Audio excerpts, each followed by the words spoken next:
श्री हिंदी की कक्षा में आप सभी का स्वागत है।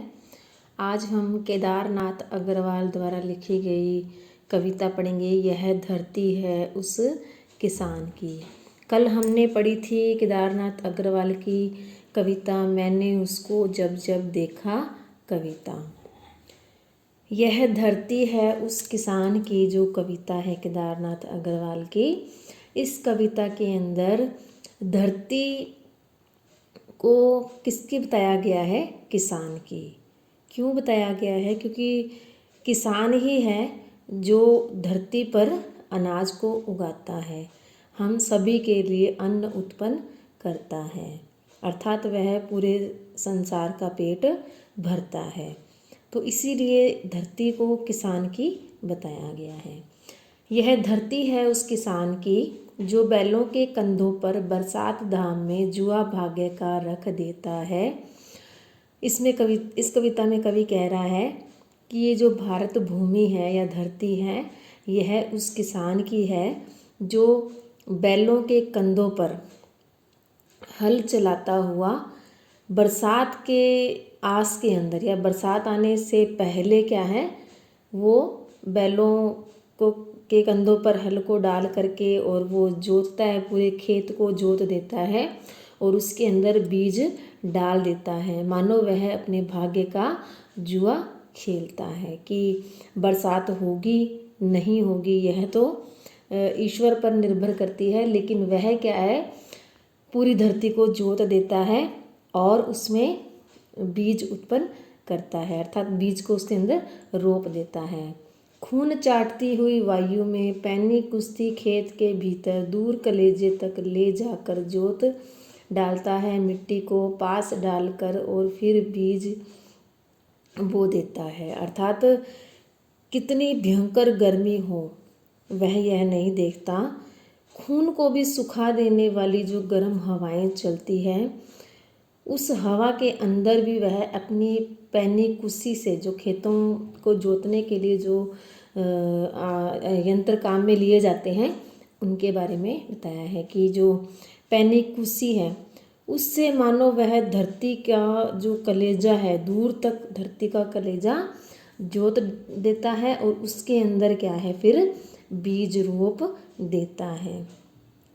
किस उम्मीद से कि नए वर्ष में नई फसलें आएंगी और ढेर अन्न का लग जाता है यह धरती उस किसान की। अर्थात वह बीज को बो देता है, नए वर्ष में नई फसलें आती हैं, अनाज का घर में ढेर लग जाता है। उस अनाज का ढेर लगाने वाले किसान की यह धरती है। आगे कह रहा है कवि कि नहीं तो कृष्ण की, नहीं राम की, नहीं भीम सहदेव, नकुल, नहीं पार्थ, नहीं राव, नहीं रंक, नहीं तेग तलवार धर्म की, नहीं किसी की, नहीं किसी की, नहीं, यह धरती है केवल किसान की। आगे कवि अपनी भावनाओं को व्यक्त करते हुए कहता है कि ना तो ये धरती राम की है, ना कृष्ण की है, ना भीम की, सहदेव की, नकुल की, पार्थ की, राजा की, रंक की, तेग की, तलवार की, धर्म की, अर्थात जिनके आधार पर हम धरती को बांट देते हैं कि यह मेरी है, यह मेरी है कहते हुए हम बांटते हैं, ना तो ये इनमें से किसी की भी नहीं है, यह धरती केवल मात्र उस किसान की है। ठीक है, आगे देखिए कविता के अंदर। सूर्योदय सूर्यास्त असंख्य सोना ही सोना बरसाकर मोल नहीं ले पाए इसको भीषण बादल, आसमान में गरज गरज कर धरती को न कभी हर पाए, प्रलय सिंधु में डूब डूब कर उभर उभर आई है ऊपर, भूचालों भूकंपों से यह मिट न सकी है। धरती के बारे में बता रहा है कि इस धरती पर न जाने असंख्य, न जाने कितने ही सूर्य उदय हुए हैं, अस्त हुए हैं। इस धरती ने सोना बरसाया है जिसका कोई मोल नहीं है। कितने ही भीषण बादल आए हों, गरजे हों आसमान के अंदर, धरती को कभी नहीं हरा पाए, अर्थात वो हमेशा अनाज उत्पन्न कर ही रही है। अब तक असंख्य सूर्य उदय हुए हैं, अस्त हुए हैं, धरती को कभी न कभी हर पाए।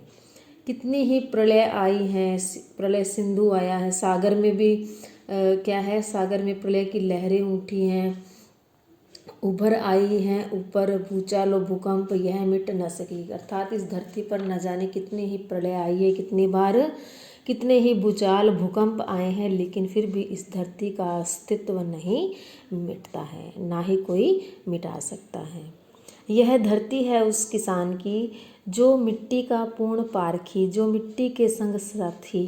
अर्थात कवि कहता है कि यह धरती उसी किसान की है जो मिट्टी का पूर्ण पारखी, अर्थात वह परख लेता है कि कौन सी मिट्टी किस अनाज को उगाने के उपयोगी है। हमें तो नहीं पता लगता बेटा, लेकिन किसानों को तो पता ही होता है कि यह मिट्टी कपास के लिए सही है, यह गेहूं के लिए सही है, यह सरसों के लिए सही है।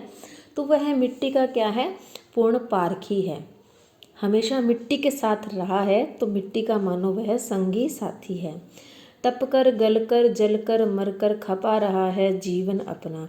अर्थात इस धरती से ही उसका अस्तित्व है, धरती से ही जुड़ा रहता है, तो उसी में ही वह तपता है, गलता है, जलकर मरता है और अपना जीवन को खपाता है। अर्थात इस धरती पर अनाज उगाने के लिए वो भीषण गर्मी में तपता है, बरसात में भीगता है, ठीक है, और लूओं में जलता है, और फिर भी क्या है, अपने इस जीवन को इसी पर खपा देता है। अर्थात अपना पूर्ण जीवन इसी में ही व्यतीत कर देता है, धरती पर अनाज उगाने में।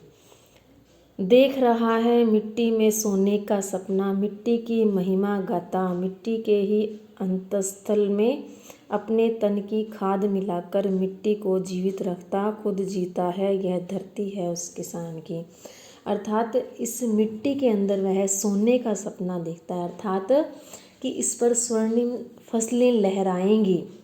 जब भी वह मिट्टी में खेत को जोत करके उसमें बीज डालता है, तो वह एक स्वप्न ही लेता है कि इस पर कभी न कभी क्या है, फसलें लहराएंगी। मानो वो गेहूं की फसलें हैं, सरसों की फसलें हैं, जो भी हैं, तो धरती पीली हो उठेगी, मानो वह सोने का सपना देख रहा हो। वह इसी मिट्टी की ही महिमा को गाता रहता है, मिट्टी के अंतस्थ में अपने तन की खाद मिलाता है, अर्थात अपना पूर्ण वो मेहनत से, अपनी पूर्ण क्षमता से उस मिट्टी को जोतता है, उसका पालन पोषण करता है, उसके ऊपर सिंचाई करता है, अर्थात अपना मानो वो अपनी तन की खाद उसमें मिला रहा हो। अर्थात अपनी मेहनत रूपी जो तन की खाद है वह उसको उसमें मिला करके मिट्टी के अस्तित्व को जीवित रखता है और खुद भी जीता है उस मिट्टी के साथ ही।